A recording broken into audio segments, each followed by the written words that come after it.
పిత పుత్ర పవిత్రాత్మ నామమున ఆమెన్. ప్రియులారా, సామాన్య కాలపు 28వ ఆదివార ప్రసంగ ధ్యానాంశమునకు మీ అందరినీ కూడా హృదయపూర్వకంగా ఆహ్వానిస్తున్నాను. లూకా సువార్త 17వ అధ్యాయము 17వ వచనము. అప్పుడు యేసు 10 మంది శుద్ధులు కాలేదా? మిగిలిన 9 మంది ఎక్కడా? తిరిగి వచ్చి దేవుని స్తుతించువాడు ఈ అన్యుడు ఒక్కడేనా అనెను. ప్రియులారా, నేటి సమాజంలో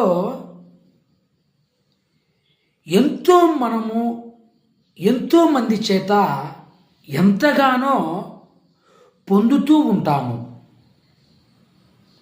ఎన్నో లాభాలు మనము పొందుతూ ఉంటాము.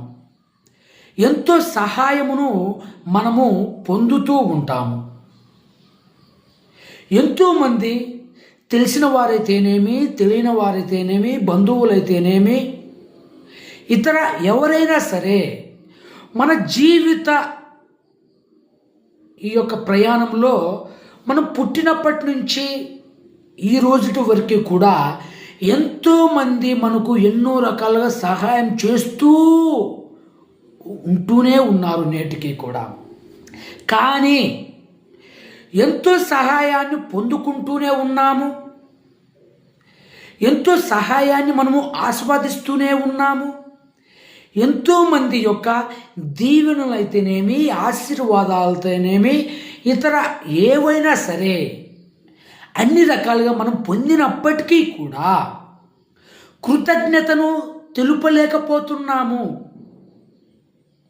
ఒక కృతజ్ఞత వారిని మార్చగలదు అని చెప్పేసి మనము విశ్వసించలేకపోతున్నాము. ప్రియులారా, దేవుని దగ్గర నుంచి అయితేనేమి, ఇంట్లో వారి నుంచి అయితేనేమి, బంధువులైతేనేమి, ఇతర ఎవరి నుంచైనా లాభాలు ఉంటూనే ఉన్నాము. కానీ దానికి ప్రతిఫలముగా మనము వందనములు అర్పించలేకపోతున్నాము. We are not able to say thanks for the reward that we have received. పొందుకున్న దానికి కృతజ్ఞులమై కాలేకపోతున్నాము మనము. చూడండి, ఈరోజు పట్టణంలో కూడా ఈరోజు 3 పట్టణాలు కూడా మనకు తేటతెల్లం చేస్తున్నాయి.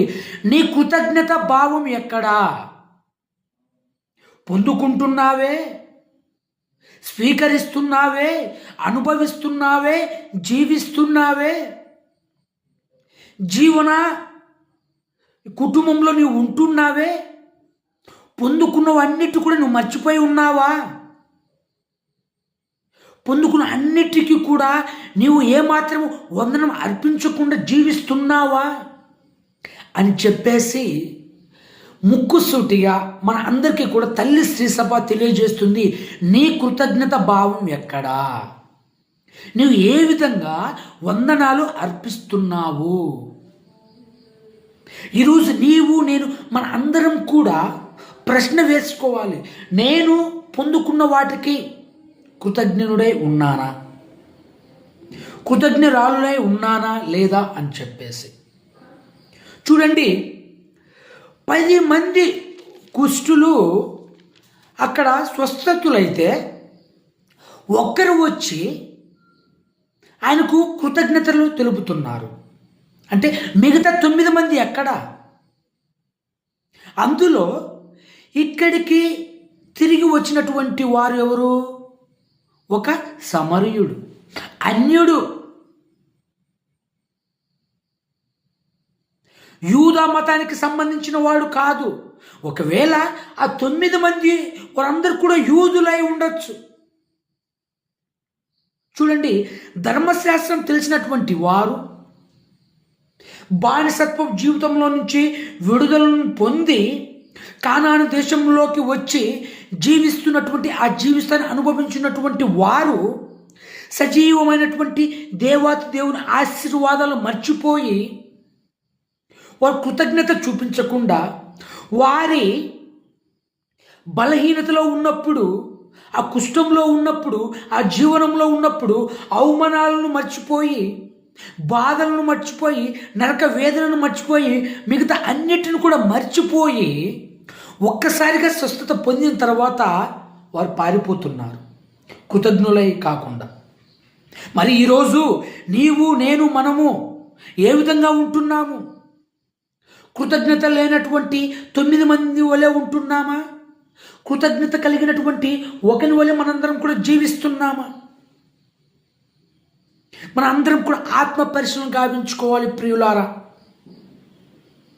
ఆత్మ పరిశీలన మనలో లేకపోతే, ఆ కృతజ్ఞత భావం మనలో లేకపోతే, ఆ కృతజ్ఞత మనలో లేకపోతే, సమయ స్ఫూర్తికి కలిగినటువంటి ఆ యొక్క వందన కుసుమాంజులు మనలో లేకపోతే మన జీవితం ఒక జీవితమేనా? మనము జీవిస్తున్నటువంటి ఈ యొక్క గమనం ఒక గమనమేనా? మరి కృతజ్ఞత చూపించాలండి. చిన్నపాటి వాటి నుంచి పెద్దపాటి వరకు అన్నిటికీ కూడా మనము కృతజ్ఞతలు అర్పిస్తూ ఉండాలి. థ్యాంక్ యూ అనే పదం నీకు ఊత పదంలాగా మారిపోవాలి. ప్రతి చిన్న దానికి కూడా నువ్వు thank you Jesus, thank you Jesus, thank you Jesus అని నీవు చెబుతూనే ఉండాలి. ఎందుకంటే కరోనా వల్లనైతేనేమి, ఇతర వ్యాధుల వలనైతేనేమి, జ్వరాల వలనైతేనేమి, లోక పీడనంలో ద్వారానైతేనేమి, ఇతర జబ్బుల వలనైతేనేమి ఎంతోమంది రేపు ఉదయాన్ని చూడలేకపోతున్నారు. సరైన గమ్యంలోకి వారు వెళ్ళలేక మధ్యలోనే వారు చనిపోతున్నారు. తినలేక చనిపోతున్నారు, త్రాగలేక చనిపోతున్నారు. రాత్రికి రాత్రి మంచం మీదన పడుకొని వారు చనిపోతున్నారు. మరి ఈరోజు నీవు, నేను, మనందరం కూడా బ్రతికి ఉన్నాము అంటే అది దేవుని యొక్క ఆశీర్వాదం కాదా? అది దేవుని యొక్క ప్రేమ కాదా? మరి ఆ ప్రేమకు మనము బాధ్యులమై, ఆ ప్రేమకు మనము కృతజ్ఞులమై కృతజ్ఞతను చూపించాలి కదా. కావున ప్రియ సహోదరి సహోదరులారా, మన అందరం కూడా జీవితకాలమంతా కూడా మనము కృతజ్ఞులమై జీవించాలి. ఒకవేళ ఆ కృతజ్ఞత భావం నీలో నశిస్తే నీవు నశిస్తావు.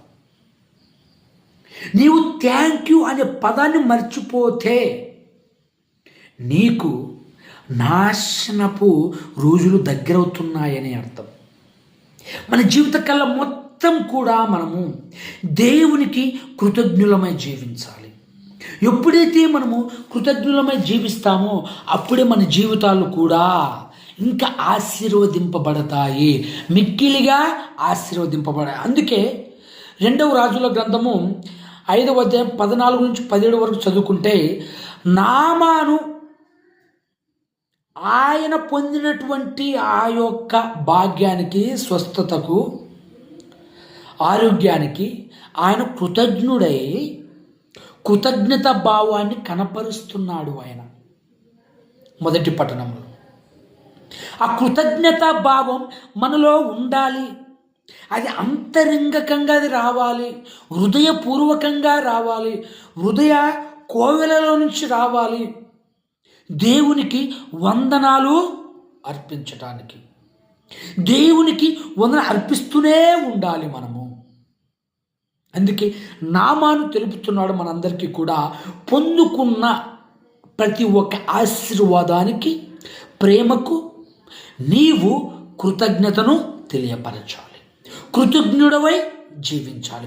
కృతజ్ఞత అను పదం నీకు ఊత పదంలాగా మారాలి అని చెప్పేసి మొదటి పట్టణం ద్వారా మనకు తేట తెల్లమవుతుంది. ప్రియా సహోదరి సహోదరులారా, అదేవిధంగా మనము కీర్తనలు 100వ అధ్యాయము 4వ వచనం చదువుకుందాము. కీర్తనలు 100:4. కృతజ్ఞత స్తుతులతో అతని మందిర ద్వారమున ప్రవేశింపుడు, స్తుతి గీతములతో దేవాలయ ఆవరణమున అడుగుడు, అతనికి వందనములు అర్పింపుడు, అతడి నామమును కీర్తింపుడు. అతని నామమును కీర్తింపుడు. ఆయన మందిరంలోకి వెళ్ళిన తర్వాత నాకు అవి కావాలి, ఇవి కావాలి, వారిని రక్షించు, వీరిని రక్షించు, నా కుటుంబంలో ఉన్న బాధలను తీసిపోయి, అది ఇది అవి ఇవి అని వాపోకుండా మొదటిగా నీవు చేయవలసినటువంటి ముఖ్యమైనటువంటి పని ఏదైనా ఉంది అంటే అది నీవు కృతజ్ఞత వందనాలు అర్పించాలి. దేవా నాకు మంచి ఆరోగ్యాన్ని ఇచ్చావయ్యా, దేవా నాకు మంచి కుటుంబాన్ని ఇచ్చావయ్యా, దేవా నాకు మంచి భర్తనిచ్చావయ్యా, దేవా నాకు మంచి భార్యనిచ్చావు, బిడ్డలనిచ్చావు, తల్లిదండ్రులను ఇచ్చావు, కుటుంబ సభ్యులను ఇచ్చావు, ఊరిని ఇచ్చావు, దేశమును ఇచ్చావు, మంచి ఆరోగ్యం ఇచ్చావు, మంచి తెలివితేటలను ఇచ్చావు, కళ్ళను ఇచ్చావు, అవయవాలను ఇచ్చావు అని చెప్పేసి నీవు పదే పదే పదే పదే పదే నీవు వందన కుసుమాంజులు దేవునికి అర్పించాలి. దేవునికి నీవు కృతజ్ఞుడై జీవించాలి. అందుకే ఏం చదువుకున్నామండి మనము? కృతజ్ఞతాస్థుతులతో అతని మందిర ద్వారంన ప్రవేశింపుడు. ఆయన మందిర ద్వారంన ప్రవేశించు కృతజ్ఞతాస్థుతులతో స్తుతి స్తోత్రములు అర్పించు, ఆయనకు వందన కుసుమాంజులు అర్పించు. ఆయనకు స్తుతి స్తుతి స్తుతి. నువ్వు ఎప్పుడైతే ఆయన స్తుతిస్తావో, ఎప్పుడైతే ఆయన స్తుతిలో నీవు ఆయనను ఇంకా పొగుడుతావో, ఆయన నీ స్థితిని మార్చగలడు. అందుకే స్తుతి స్థితిని మారుస్తుంది ప్రియులారా. అందుకే దేవుణ్ణి మనము ఎల్లప్పుడూ కూడా స్తుతిస్తూ కృతజ్ఞులమై వందనలు అర్పించుకుంటూ థ్యాంక్ యూ అని చెప్పుకుంటూ ఉండాలి. ఎందుకంటే పుట్టుకతోనే ఎంతోమంది అంగవికారంగా పుడుతున్నారండి. కళ్ళు లేక, ముక్కు లేక, నోరు లేక, కాళ్ళు లేక, చేతులు లేక, మంచి అవయవాలు లేక, వినికిడి లేక, చూపు లేక ఎంతోమంది అంగవికారంగా పుడుతుంటే నీకు మంచి అవయవాల నుంచి, మంచి శరీరం నుంచి, మంచి సౌందర్యం నుంచి, మంచి అందము నుంచి నిన్ను స్తుతిస్తే నీ జీవితకాలం అంతా కూడా ఈ కృతజ్ఞుల ఆ యొక్క వరుసలను లేకుండా, కృతజ్ఞుడై లేకుండా నీవు ఆయన స్తుతించకుండా జీవిస్తే నీది ఒక జీవితమేనా? నీవు జీవించే జీవితం ఒక జీవితమేనా? ఆలోచించాలి ప్రియులారా. అందుకే మన అందరం కూడా కృతజ్ఞతాస్థుతులతో ఆయన ద్వారమునకు మనము ప్రవేశించాలి. దేవా నీకే వందనాలయ్య అని చెప్పేసి మన జీవితకాలం మొత్తం కూడా ఆయనను స్తుతించాలి. అదేవిధంగా మనందరం కూడా కీర్తనలు 107:1 చదువుకుందాం. ప్రభువు మంచివాడు కనుక అతనికి వందనములు అర్పింపుడు, అతని ప్రేమ కలకాలము నిలుచును. ప్రభు మంచివాడు కనుక అతనికి వందనములు అర్పించండి. ఆయన చాలా మంచివాడు. ఎంత మంచివాడంటే మన తల్లిదండ్రుల కంటే, మన కుటుంబ సభ్యుల కంటే, మన స్నేహితుల కంటే, అందరికంటే ఆయన ఎంతో మంచివాడు. కాబట్టే ఆయన పోలికలో నిన్ను సృజించాడు. ఆయన పోలికతో నిన్ను ఏర్పరచుకున్నాడు. ఆయన ఎంతో మంచివాడు. బానిసత్వం నుంచి ఆయన నిన్ను తీసుకొని వచ్చాడు, బాధల నుంచి ఆయన తీసుకొని వచ్చాడు, మంచి జీవితంలోనికి నేను తీసుకొచ్చాడు. కాబట్టి ఆయన ఏకైక పుత్రుడు కాబట్టి ఆయనకు జీవితకాలం మొత్తం కూడా ఆయన మంచితనమును బట్టి మనము ఆయనకు వందనాలు అర్పించాలి. వందనాలు అర్పించుటలో, కృతజ్ఞత తెలుపుటలో మనం ఎప్పుడు కూడా వెనకడుగు వేయకూడదు. ఆ 9 మంది కుష్ఠరోగుల వలె మనం అందరం కూడా ఆ ఒక్క కుష్ఠరోగి ఎవరైతే స్వస్థత పొందాడో ఆయన వల్ల మనం ముందుకు వచ్చి కృతజ్ఞత భావాన్ని తెలియపరచాలి. అన్యుడే కానీ విశ్వాసుడు, అన్యుడే కానీ ఆయన దేవుని యొక్క మంచితనాన్ని ఎరిగినటువంటి వ్యక్తి. ఆ వ్యక్తిత్వాన్ని, ఆ కృతజ్ఞతత్వమును నీవు కలిగి ఉండాలి. ఎప్పుడైతే నువ్వు కలిగి ఉంటావో అప్పుడు నీకు నిండైన, మెండైన, మెరుగైన, మృదువైన ఆశీర్వాదాలు నీపై హేరాళముగా కుమ్మరింపబడతాయి. అట్లా కాని రోజున నీకు ఆశీర్వాదాలు అన్నీ కూడా నీ నుండి వైదొలిగిపోతాయి. అందుకే దేవుడు మంచివాడు కనుక ఆయనకు వందనాలను మనము అర్పించాలి. అదేవిధంగా మనందరం కూడా ఎఫెసీయులకు రాసినటువంటి లేఖ 5:20 చదువుకుందాము. మన ప్రభువగు యేసుక్రీస్తు ద్వారా ప్రతి విషయమును గూర్చి తండ్రి దేవునకు సర్వదా కృతజ్ఞతలను అర్పించుకొనుడు. ప్రతి విషయమును బట్టి ఆయనకు కృతజ్ఞత వందనములు ప్రతి విషయమును బట్టి, ప్రతి చిన్న దాన్ని బట్టి నీవు దేవునికి కృతజ్ఞుడవై జీవించాలి. ప్రతి చిన్న దాన్ని బట్టి. లేదండి దేవుడు మాకు కొంచెమే ఇచ్చాడని ఆ కొంచెమును బట్టి నువ్వు దేవునికి వందనాలు అర్పించు. ఆ కొద్దిపాటి తనము నుంచి నువ్వు దేవుణ్ణి స్తుతించు. నీకు చిన్న గుడిసె ఉందా, ఆ గుడిసెని బట్టి నువ్వు దేవుని స్తుతించు. నీ ఇంట్లో గంజి ఉంది, ఆ గంజిని బట్టి నువ్వు దేవుని స్తుతించు. ఎప్పుడైతే ఉన్న దాంట్లో నుంచే నువ్వు దేవుని స్తుతిస్తావో నేను అత్యధికంగా ఆయన చేయగలడు, ఆయన మార్చగలడు, ఆయన ఉంచగలడు. అందుకే నీకు కోట్లాది ఐశ్వర్యం వచ్చేదాకా వెయిట్ చేసి స్తుతించడం కన్నా ఉన్న దాంట్లో నువ్వు స్తుతించు, అక్కడికి నేను తీసుకెళ్తాడు. ఉన్న ఆరోగ్యంలోనే ఆయన స్తుతించు, ఉన్న ఆహారంలోనే ఆయన స్తుతించు, ఉన్న స్థితిలోనే ఆయన స్తుతించు. నీ స్థితిని మార్చేస్తాడు ఆయన, ఖచ్చితంగా మార్చేస్తాడు ప్రియులారా. ఎటువంటి అతిశయోక్తి లేదు, ఎటువంటి అనుమానం లేదు ఇందులో. ఎంతోమంది స్తుతించారు, స్థుతిని మార్చుకున్నారు. ఎంతోమంది మేలులను పొందారు, దేవునికి ప్రేమైనటువంటి బిడ్డలుగా వారు జీవించారు ప్రియులారా. అందుకే మన అందరం కూడా దేవునికి ప్రేమముగా జీవించాలి అంటే, దేవునికి సన్నిహిత భావంతో మనం జీవించాలంటే మనము కూడా మన జీవితాలలో దావీదు గారు ఏ విధంగానైతే దేవుని స్తుతించాడో, దావీదు గారంట ప్రతిరోజు రాత్రి పనుకునే ముందు మోకరించి, దేవా గొర్రెల కాపరి అయినటువంటి నన్ను నీవు దీవించి నన్ను మహారాజుగా చేశావయ్యా అని చెప్పేసి ప్రతిరోజు కూడా ఆయనను స్తుతిస్తూ ఉండేవాడట. ఎవరు? దావీదు మహారాజు. ఆ దావీదు మహారాజే స్తుతిస్తే మనం ఎంతటి వారమండి? అదేవిధంగా దానియేలు గ్రంథము 6వ అధ్యాయం 10వ వచనం చదువుకుంటే దానియేలు కూడా దేవుని స్తుతిస్తూ ఉండేవాడట. అదేవిధంగా మనందరం కూడా యోనా గ్రంథము 2వ అధ్యాయం 9వ వచనం చదువుకుంటే యోనా కూడా దేవుణ్ణి స్తుతిస్తూ ఉండేవాడట. అదేవిధంగా మనందరం కూడా రోమీయులకు రాసినటువంటి లేఖ 1:18 చదువుకుంటే పౌలు గారు దేవుని యొక్క మహిమను బట్టి ఆయన దేవుని స్తుతిస్తూ ఉండేవాడట, కృతజ్ఞతా భావాన్ని అర్పించుకుంటూ ఉండేవాడట. అదేవిధంగా హన్న, గొడ్రాలైనటువంటి అన్న కుమారుని పొందిన తర్వాత దేవుని స్తుతించకుండా ఆమె గర్వానికి దగ్గర కాకుండా దేవునికి దగ్గరే ఆమె జీవించినంత కాలము దేవుని స్తుతిస్తూనే, ఆరాధిస్తూనే, గణపరుస్తూనే, మహిమపరుస్తూనే ఉండేదంట. మరి ఎంతోమంది పెద్దలు, ఎంతోమంది విశ్వాసులు మనకు ఉదాహరణగా మన కళ్ళ ముందు ఉంటున్నారు, మన పవిత్ర గ్రంథంలో ఉంటున్నారు. మరి నీవు నేను మనందరం కూడా అటువంటి కృతజ్ఞతా భావాన్ని వస్త్రం వలె ధరించుకుంటున్నామా? ఆ వస్త్రాన్ని మనము ఉంచుకుంటున్నామా? కృతజ్ఞతను మనం తెలుపుతున్నామా లేదా అని చెప్పేసి మనందరం కూడా ఆత్మ పరిశీలన గావించుకోవాలి. మన జీవితాలన్నీ కూడా ఎలా ఉంటాయంటే 100 ఆశీర్వాదాలను పొందినా ఒక్కటి తప్పైతే దేవుని మర్చిపోయేటటువంటి స్థితి మంది. దేవుడు ఎంతేం చేయండి, ఒకటి ఏమైనా కొరత ఉంచితే దాన్ని బట్టి దేవుని మనం నిందిస్తుంటాం. దేవుడు ఏం దేవుళ్ళే అమ్మ, ఆ దేవుడు చేయలే, ఈ దేవుళ్ళు చేయలే, మంచోడు కాదులే, అద్భుతాలు జరుగులే అని చెప్పేసి దేవునిపై మనం గుసగుసలాడుతూ ఉంటాము, ఆయనను నిందిస్తూ ఉంటాము.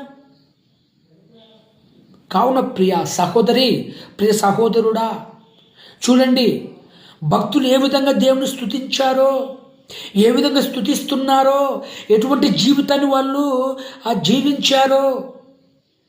ఎప్పుడైతే నీ జీవితంలో మోకరింపు, హృదయ ఇవన్నీ కూడా కృతజ్ఞతకు లొంగి ఉంటే నిన్ను దేవుడు ఖచ్చితంగా ఏరాళంగా దీవిస్తాడు. నీవు ఎప్పుడైతే ఈ కృతజ్ఞతకు దూరమైపోతావో, ఈ కృతజ్ఞత భావాన్ని నువ్వు మర్చిపోతావో, నువ్వు ఎదగలేవు, ముందుకు రాలేవు, జీవితంలో రాణించలేవు. గుర్తుపెట్టుకో, ఎప్పుడు కూడా రాణించలేవు నువ్వు. ఒకవేళ ఆ గర్వంతో, అహంకారంతో ఏమి కాదులే, ఎవరేం చేయలేదు అనుకుంటున్నావేమో. కృతజ్ఞత భావాన్ని మర్చిపోయి గుర్తుపెట్టుకో, దేవుణ్ణి నీవు ఆరాధించిన రోజున కృతజ్ఞుడు రాలే నువ్వు జీవించిన రోజున ఉన్న రోజున దేవుడు నీ వెంబటే ఉండి ఆయన నిన్ను అత్యధికంగా దీవించి ఆశీర్వదిస్తాడు. అందులో ఎటువంటి అనుమానం లేదు, ఎటువంటి అభ్యంతరం కూడా లేదు. కావున ప్రియులారా, మనందరం కూడా కృతజ్ఞులమై జీవిద్దాము. ఇంకొక వచనము మనందరం కూడా చదువుకుందాము. 1 తెస్సలోనిక 5:18. అన్ని వేళల యందును కృతజ్ఞులై ఉండుడు. యేసుక్రీస్తు నందలి మీ జీవితమున దేవుడు మిమ్ము కోరునది ఇదియే. అన్ని వేళలా కృతజ్ఞులై ఉండండి. దేవుడు మీ దగ్గర నుంచి కోరుకునేది ఇదే. ఆ కృతజ్ఞత భావాన్ని దేవుడు కోరుకునేది. నీ దగ్గర నుంచి ఏమీ కోరడు ఆయన. నీవు కోరుకున్నవి ఆయన అనుగ్రహిస్తాడు. ఆ అనుగ్రహం బట్టి నువ్వు ఆయనకు చేయవలసినది ఒకటి. అదేంటంటే కృతజ్ఞత. Thankfulness you should have. Gratitude you should have. You should wear the garment of gratitude. You should cling into the garment of gratitude, thankfulness. Never should forget the gratitude of God towards you. దేవుని యొక్క కృతజ్ఞతను నువ్వు ఎప్పుడు కూడా మర్చిపోకూడదు. దేవుని యొక్క మహిమోపేతమైనటువంటి ఆశీర్వాదాలను నువ్వు ఎప్పుడు కూడా మర్చిపోకూడదు. నువ్వు వాటిని ఎప్పుడు కూడా అంటి పెట్టుకొని జీవించాలి. అన్ని వేళలా నువ్వు ఆయనకు కృతజ్ఞుడై జీవించు. అదే ఆయన నీ నుండి కోరేది. నువ్వెంత అంతస్తుడవైనా, నువ్వెంత సేవకుడువైనా, నీకేమున్నా లేకున్నా, తిన్నా తినకపోయినా, ఉన్న దాంట్లోనే ఆయన స్తుతిస్తూ ఉండు, ఆరాధిస్తూనే ఉండు ఎల్లవేళలా. అందుకే స్తుతి స్తోత్రములు మనం ఎప్పుడు కూడా దేవునికి అర్పిస్తూనే ఉండాలి. థ్యాంక్ యూ అని చెప్పుకుంటూనే జీవించాలి మనము.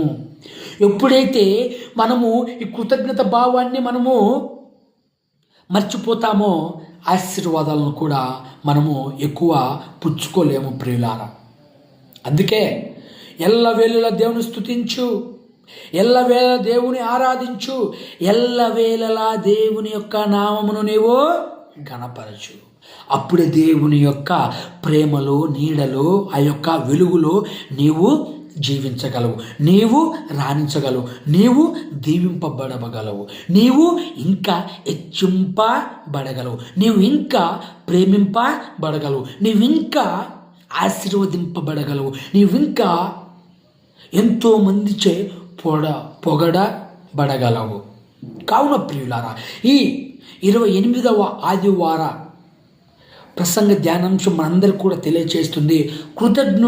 కృతజ్ఞురాలై నీవు జీవించు. ఖచ్చితంగా దేవుడు నీ జీవితంలో గొప్ప కార్యాలు చేస్తాడు. అందుకే తల్లి శ్రీ సభ మనందరిని కూడా ప్రేమపూర్వకంగా ఆహ్వానిస్తుంది. నీ జీవితకాలం అంతా దేవుడు చేసినటువంటి గొప్ప కార్యాలను నువ్వు ఎప్పుడు కూడా మరువకు. నీవు ఎప్పుడు కూడా వాటిని విడువకు. వాటిని ఎప్పుడు కూడా నీవు విడిచిపెట్టకుండా ప్రతి క్షణము, ప్రతి గడియ నీవు ఆయన స్తుతిస్తూనే ఉండు.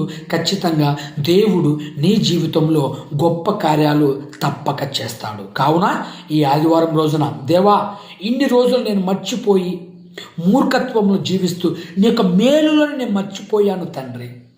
ఇప్పటి నుంచైనా, ఈ రోజు నుంచైనా నేను, నా కుటుంబం అందరం కూడా నీకు వందనాలు అర్పిస్తామయ్యా అని చెప్పేసి మనం అందరం కూడా ప్రార్థన చేసుకుందాము. దేవుడు మనందరినీ కూడా దీవించునుగాక. ఆమేన్.